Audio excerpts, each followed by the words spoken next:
Hello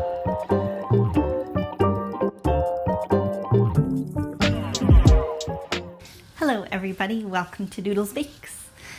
Today it's Sunday and I have the time to bake. I love days that I have a big chunk of time to bake.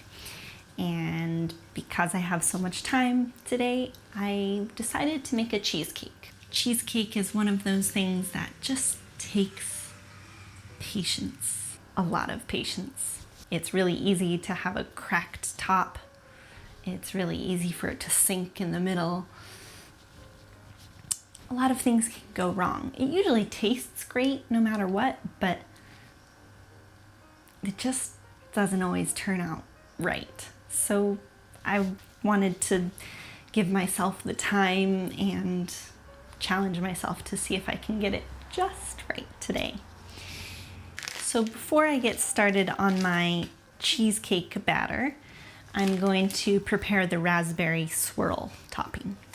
I've already washed my raspberries and I don't have that many, just one little box of raspberries, but I think it'll be enough. I put them in my food processor here and I will just pulse them until they're really, really nice and juicy, and then I'm gonna strain them through a strainer or sieve to just get the raspberry juice.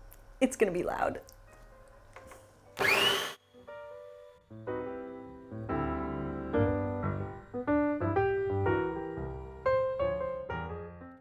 Whack the sides a little bit to get all of the juice down and pulse it one more time.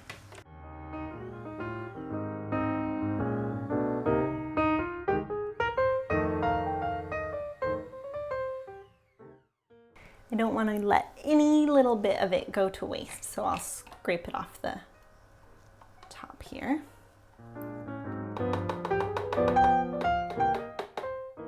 Take my measuring cup and my sieve, balance it on there.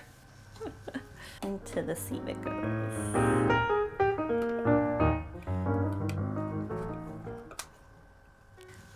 I guess that's why you wear an apron.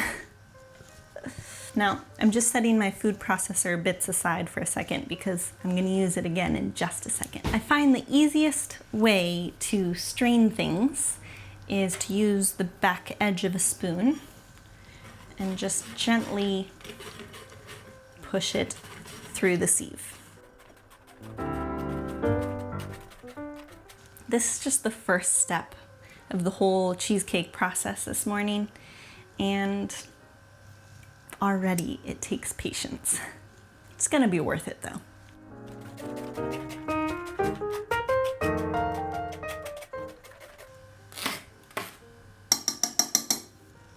I'm making a mess. Now that I've got my raspberry puree all ready to go, I'm gonna squeeze in about half a lemon, half a teaspoon of cornstarch, and just 1 tablespoon of sugar. A little pinch of salt, pink Himalayan sea salt. We'll give it a taste to make sure it's just right.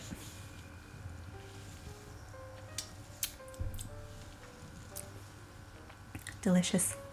So we'll set that aside until we're ready to drizzle it on the top. Now for my Biscoff cookie crust, it might be just a little bit controversial, but I'm not even gonna rinse out my raspberry food processor bowl. I don't mind if there's a hint of raspberry. We'll just use the same bowl. So I've got my Biscoff cookies here. I got these like 3 days ago in preparation for this, and I can't tell you the self-control that I had to employ in order to just not dig right into these. I love Biscoff.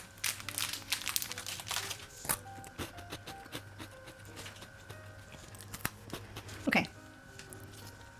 1, 2, 3, 4, 5, 6, 7, 8, 9, 19, 20, 21, 22. 22 seems like a good number. Now, before I pulse those, I'm going to gently melt 2 tablespoons of salted butter. I will not be using any sugar or salt in my crust. Literally just a little bit of salted butter and the cookies and leftover raspberry bits from the sides of the bowl. 1, 2. If you have a microwave, you can gently melt the butter in the microwave, but I don't have a microwave, so stovetop it is.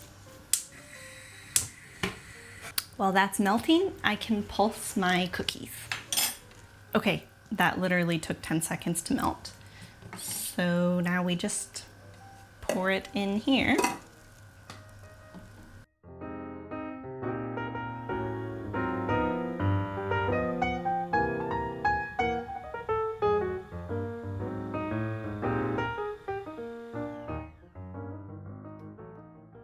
Now is a good time to get my springform pan ready to go and preheat the oven. I read a whole bunch of tips on how to not get your cheesecake to crack. So one tip I read is that you can put water in your oven in a pan below the rack that you're going to put the cheesecake on before you start preheating it to create a really nice moist environment way before you've even put the cheesecake in. While that's preheating, we'll get my pan ready. So this is a springform pan, and you just slip this guy in there and make it really tight around the edge. I'm not gonna lie, I really struggle with this. I am going to butter just the edges of the pan, but not the bottom, just the edges. That's ready to go. Now comes for the smooshing. Just gonna dump it in there.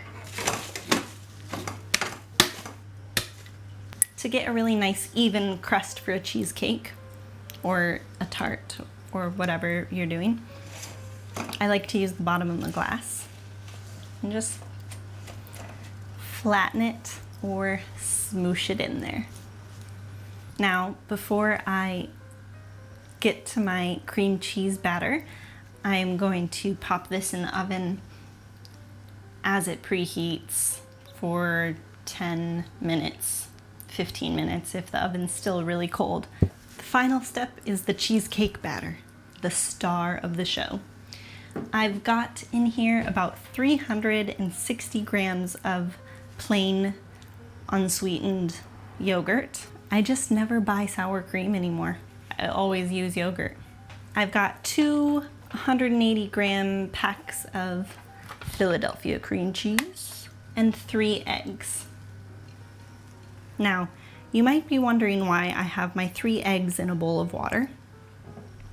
And that is because I needed them to come to room temperature fairly quickly. For cheesecake, it's really important that all your ingredients are at room temperature. So before I started filming, I left my cream cheese out for like an hour, and that's why I put the yogurt in the bowl already. And if you ever need a little trick to get your eggs to room temperature, put them in a bowl of lukewarm water. There you go, room temperature eggs.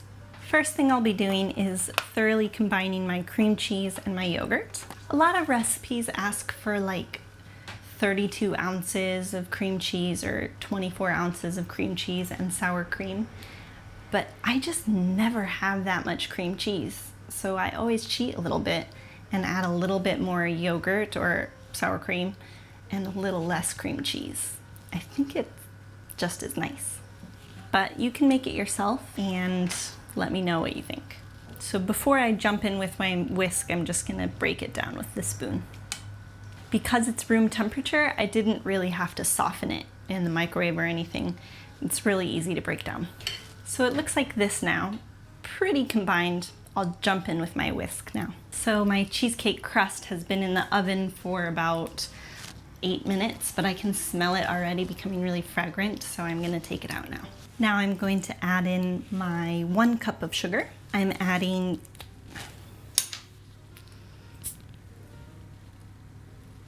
1.5 teaspoons of vanilla extract, and my eggs one at a time.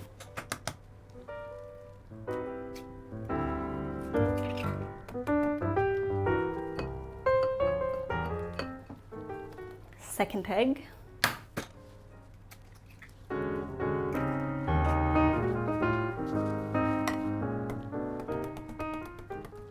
Another tip I read is to make sure that your cheesecake batter doesn't get overmixed and over-whipped. Last egg. So now I'm going to wrap the bottom of my pan in tin foil. This will prevent any leaks.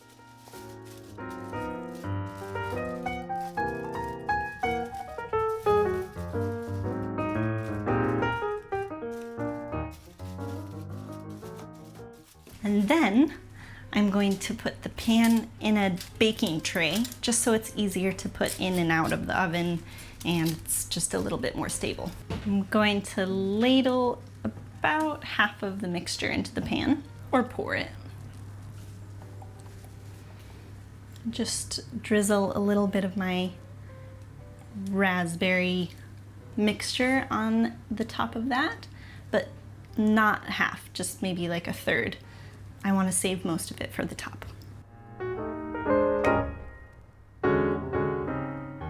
Swirl it a little bit. That's the first layer done. And then just pour the rest right on top.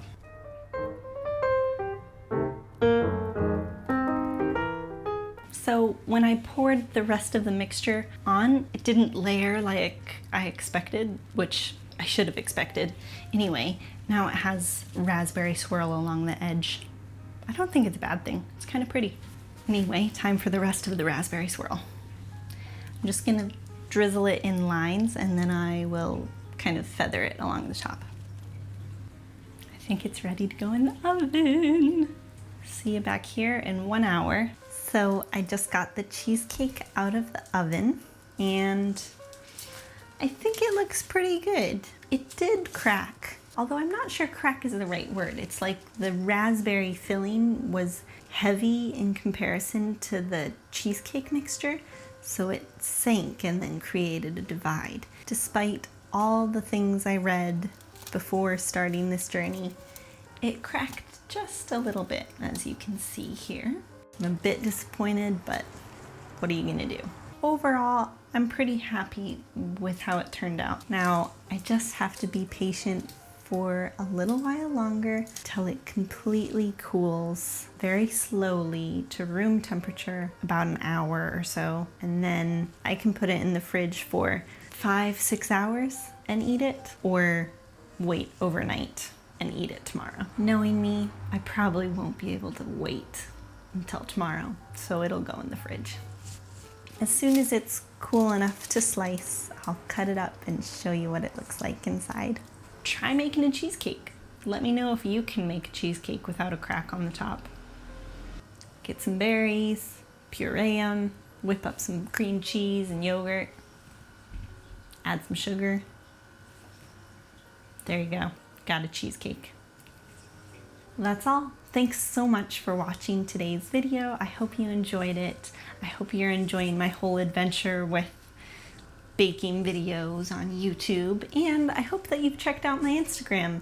I have all of the things that I bake on a weekly basis over there, so check it out. Don't forget to hit subscribe, hit the like button, smash the like button, and I'll see you here next week.